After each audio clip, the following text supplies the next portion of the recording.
that glory, 'cause I'm satisfied just to see you glorified. Father, take this place, take this stage, Lord, and have your way. I'm just a vessel, Lord, and nothing more. When you're done, please take the glory, 'cause I'm satisfied just to see you glorified. Father, tonight as I speak, will you speak through me? For I am nothing without you in life, Daddy. I ask that tonight, every word I shall speak tonight, that you speak through me. Not through my man, oh Lord Father, but through you alone. That, oh Lord Father, your children will receive the word, and the word will fulfill the purpose in their life, in the mighty name of Jesus. Thank you, glorious God, for I have no power of my own, but you, I ask for supernatural anointing tonight to speak your word, and your word will go forth to fulfill the purpose in the mighty name of Jesus. Thank you, blessed Redeemer, for I know you've answered our prayers. In Jesus' name I pray. Amen. Today we are dealing on what? Last week we started with a series of breaking demonic gates. I was telling a lot of people there are gates in the scripture. There is God. I told people last week that God has a gate and the devil has a gate. And last week we were able to pray on ancient gates. Those of you that did not come last week, when you go home, you need to pray on ancient gates. What are ancient gates? Ancient gates can be those problems, those issues that become part of a particular family. They have become part of a particular community. They have become part of a particular nation for ages. It can be financial issues. It can be marital issues. It can be health issues. But God gave us the grace last week to destroy the ancient gates. And I went further to talk about gates. And I talked about the ancient and everlasting gate because it's in the scripture. Those of you that did not come here last week, when you go home, read Psalm 24, verse 7 to 10. You come to understand about the ancient gates and equally what the everlasting gate. This gate operates in a lot of people's family. That gate operates. Some people have is like an hereditary sickness, a problem that the great forefather is experiencing. It goes, lingers to the new generation, even go to the extent of the grandchildren. It can be an asthma. It can be a lot of disease. It can be a setback. But God gave us the grace last week to deal on what ancient gate. And I discussed that gate is a very important. Even in the natural realm, we come to see that gate is used to secure and protect. God uses gates. God uses gates in the scripture. But the gate he uses those gates to bless, to pass what? Release blessings and good things into the lives of people. But in as much as God has those gates, Satan has evil gates. If you go back, you read in Genesis chapter 22, verse 17, you come to understand that evil gates, spiritual evil gates have existed right from the days of Abraham. You go deep and you understand that when you're praying about gates, gates is real. Gate is real. It is real. If you don't understand, a lot of people are passing through as a result of this gate. And I talked about that gate can serve as an entry point to what? To a house. And I gave a citation. If you go back, read the book of Hebrew and Luke chapter 16, verse 20, you come to understand how gates serve as an entry point to a house. And I talked that gate can serve as an entry point to a city. If you go back, read the book of 1 Kings, chapter 17, verse 10, you come to understand how gates serve as an entry point to a city. I talked about gates can serve as an entry point to a palace. If you go back, read back in the scripture of Esther, Esther 5, verse 13, you come to understand how what gates serve as an entry point to a palace. And if you go back, gate can serve as an entry point to a church. If you want to get more details, go back to the scripture and read Acts chapter 3, verse 2. You come to see how gates serve as an entrance to a church. Gate can serve as an entrance to a person's life. If you go back home, read the book of Isaiah chapter 60, verse 11, you come to understand how gate. But in as much that devil uses this gate, God uses this gate to do or release blessings, to release blessings and give things to the children of God. But Satan uses this gate. What does Satan uses this gate to do? Satan uses the gate, the evil gate, to release sin, to release problem, to release afflictions, all manner of afflictions into the life of Christians, unbelievers. That is what Satan used. And we went further to talk about one of the good things that God gave Abraham, which is ours through Christ Jesus. In the book of Galatians chapter 3 verse 14, God gave us there. Is one of the good things to possess the gates of your enemy.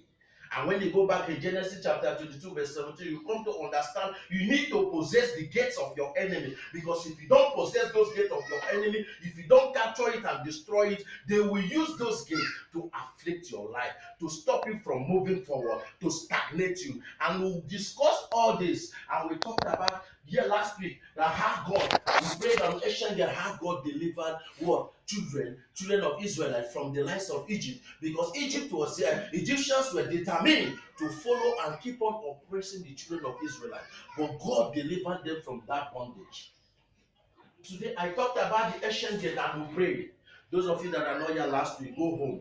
Pray on ancient gates. You might be passing through ancient gates, family curse, generational curse, that serve as an ancient gate. But today, one of the good things is that I'll be discussing on a serious gate. A lot of us are passing. This is really happening.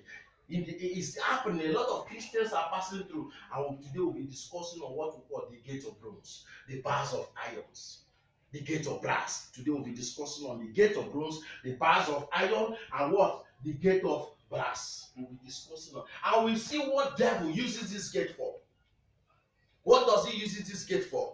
The gate of brass is a strong gate. The gate of bronze is a strong gate. It's a very strong gate. It is hard to penetrate. It takes God to cut down, to cut the gate of bronze. It takes God's presence to come down to cut the gate of bronze. And what does devil uses the gate of bronze to do? He uses it what? Devil uses the gate of bronze to do what? To project what? Into the life of the Christian from you moving forward. What does this gate? He uses the gate of bronze. If the devil wants to afflict you, you release the gate of bronze, and this gate of bronze will go to stop you from moving forward. This gate of bronze, what does he use it to? You use it to stop progress in your life. So if you see in your life you're not progressing, the gate of bronze is working in your life. If you see that you're not moving forward, you know the gate of bronze is working in your life. So you need to deal with the gate of bronze. I cannot discuss on the gate of bronze without looking at the scripture. I want you, if you're there, please open to the book of Psalm 107, 15 and 16. Let's see what are those things you need to do to cut this bronze, this gate of bronze, these bars of irons. A lot of us are passing through it.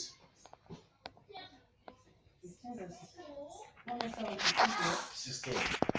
Hold that when you praise the Lord for his goodness and for his wonderful works to the children of men. For he has broken the gate of brass. For he has broken the gate of brass. And caused the bars of iron in us. So does the gate of brass exist? Yes. It exists in the Bible.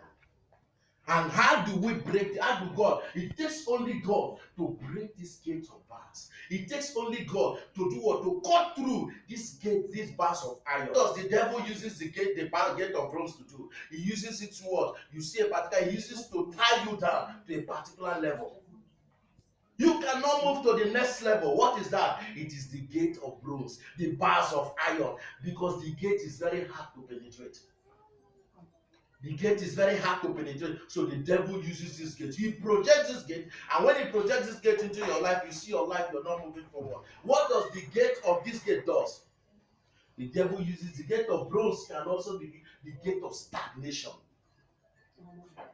The gate of bronze, the devil project is a gate of stagnation erected around your life. You cannot move forward. You're being stagnated in a particular level. People that you know before that you came into this country, you see them doing more better than you. What is happening? It is what the gate of bronze. You have to tackle it, because if you don't destroy those gates will keep on frustrating you in your life, especially in the land of Qatar. A lot of people are passing through this gate because the devil afflict them with the gate of bronze, because it is a very difficult gate to break.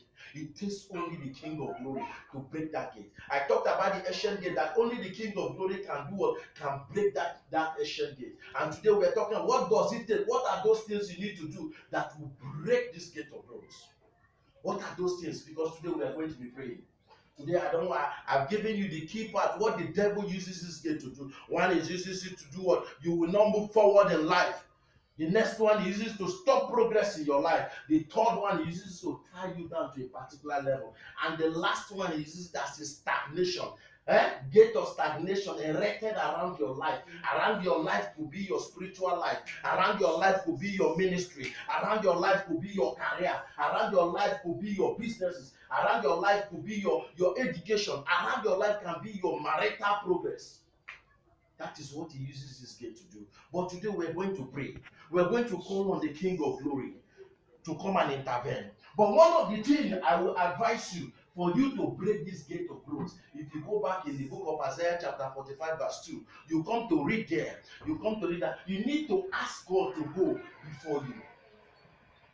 I don't know if you're there, please. I want you to read it fast. Isaiah chapter 45 verse 2. That is where I'll stop before we start into prayer. You come to understand how do I tackle this. A lot of you go to interview and you do not ask the King of Glory to go before you, and you will come out from that interview not success. Because what you need to ask the King of Glory to go before you, and when he goes before you, you will stop that gate of bronze projected by your evil ones, by the marine kingdom, by your cultic kingdom, by those that do not want you to move forward, because you need to invite the world. Ask God to go before you. His presence need to go before you. One of the prayer I pray since I came to Qatar, each time I'm going to an interview, I say, oh Lord, go before me and grant me victory and success. In any interview I go, in any project I'm doing in Qatar, if I'm going to submit any proposal, first thing I pick that proposal, say, Father, I've done what man can do by preparing the proposal, but I'm asking that your presence will go before me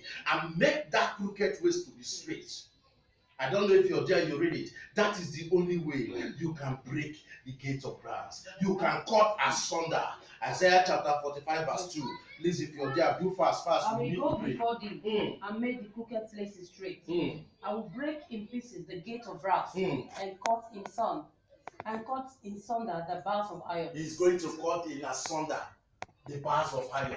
So the bars of iron, how was it cut? You need to ask God to go before you. Have you been going for an interview and you just wake up in the morning, you carry your credential and you go for an interview like that? My brother, the gate of brass today.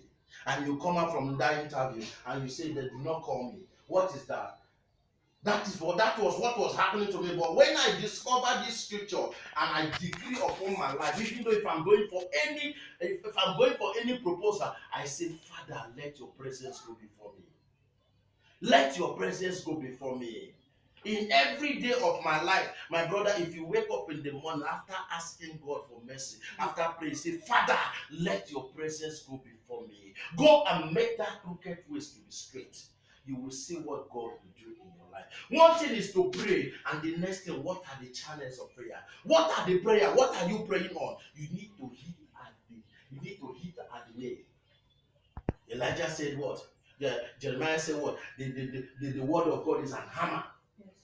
It's an hammer that breaks through. So you need to hit. What prayer are you praying? You need to know what you're praying. How can you set up in the morning without asking the King of Glory to go ahead of you? And you come out and you're not victorious. You're going to pray today. I want you to be on your feet. You're going to pray today. And you're going to break today. We are talking about the series we did on the ancient gate. Today we are talking about the gate of bronze. By next week we'll be talking about the prison gate. But today prayers are very interesting because a lot of us are passing through stagnations in our life. The first prayer we're going to pray, we're going to call on God to break in pieces every gate of bronze and every gate of stagnation erected around my life. I want you to turn to say, oh Lord, break in pieces every gate of bronze, every